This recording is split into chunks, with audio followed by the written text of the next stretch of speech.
Hola amigos de Multimedia, mi nombre es Valeria Cruz y el día de hoy me encuentro con Kat, que vamos a hablar acerca de su libro El príncipe cautivo o The Captive Prince.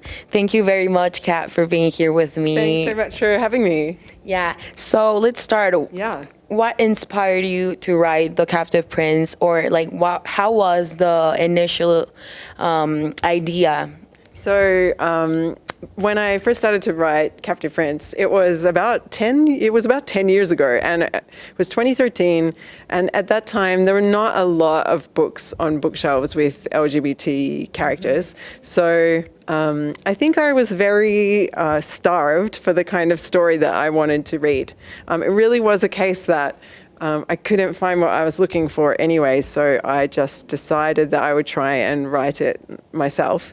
And so I just started out thinking, you know, I like these kind of epic stories that include like high stakes and romance and adventure and like powerful characters. And I started to think about what would I like to read, and that's where it began. I like it, yeah, because you chose what you made what you want to read, right? Yeah, exactly.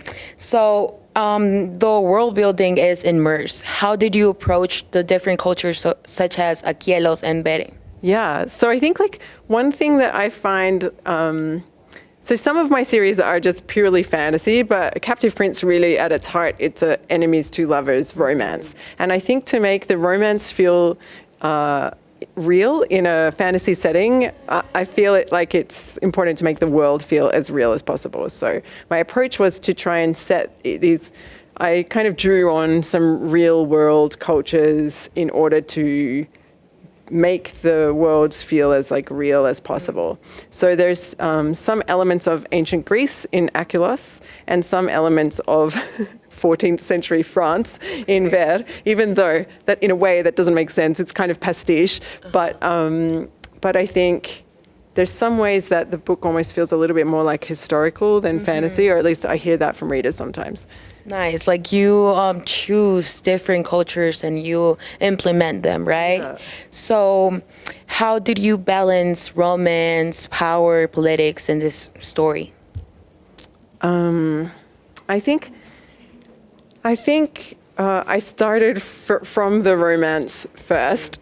And so the first thing I did was try and build two characters that I thought would be exciting and complementary. So I think that the politics and the adventure kind of come out of the characters. Once they're formed, I want to put them in situations that really test them. And I want the events of the world to kind of reflect what I think is important about the characters and the way that they're relating to each other. I like it, very interesting. And so we've talked about romance and especially the relationship between Damen and Laurent. How did you develop their dynamics during the series? It began with, well, I feel like I like enemies to lovers, but I like it when the enemies really are like enemies. Yeah. So I started with the idea that these two characters must hate each other at the beginning. I kind of wanted the reader to start reading the book and think like there is no way on earth that these characters could possibly ever. End up Yeah. together, yeah. And so for me, the most delicious part of the romance is the tease, the development. So I wanted to start as far away from the end point as I possibly could. So these characters have some pretty horrific, like they have I thought like what would make you hate someone? But then the other thing is like I also wanted to make it feel as though these two characters should be together despite everything that's keeping them apart. So they're really complementary. On the one hand, there's Damen. He's like a warrior. He's very strong physically. He's led a very privileged life. He's a prince. And he really sees the world in black and white.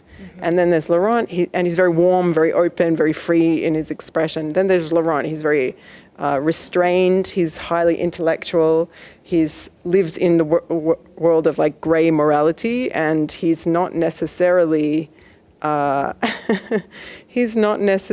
he doesn't, they feel like opposites, but it's because they each have something the other needs. Yeah, I really like how you capture the readers almost immediately. Like, how are they gonna end up together, right? Like, they really hate each other, and they're very different. Yeah. So, as an author, what would you say the queer representation plays like as a role on fantasy literature today?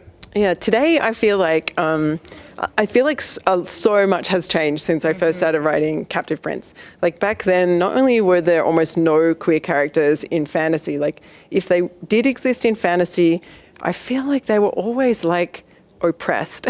They're really like Loras Tyrell in Game of Thrones, where for whatever reason, fantasy writers would wholesale import all of the systems of oppression of our society into their fantasy society. And the feeling was like, oh, to be queer equals to be oppressed in every culture and even in a fantasy world. Whereas today, I feel like we're in a golden age. We've like opened up storytelling. There's so many more queer stories now. And I think there's so many different types of queer characters. So I love where we are. I think like I'd like to see more of it. I'd like to see more queer main characters, and I'd like to see them outside of romance, you know, as in heroic fantasy and in other genres. Just being there like wonderful, human, good, bad, messy, beautiful, ugly, wonderful selves. Yeah. Everything, right? Yeah. Like the real world, you know, show it maybe as a fantasy way, but you're showing what real people are living, right? Yeah, exactly. And what would any advice you would like to give to any aspiring authors that want to talk about driven characters? Yeah, I think the piece of advice that there's two pieces of advice that I think would have really helped me when I was starting out. The first is to persevere. It's tough for everyone when they start out. If you're finding it tough, don't worry about it. It's normal. That's what everyone feels. So just keep going and don't let anything stop you from writing. And then a second part of that is like, don't write fearlessly. Don't gatekeep yourself. Don't be the one who stops you from doing something.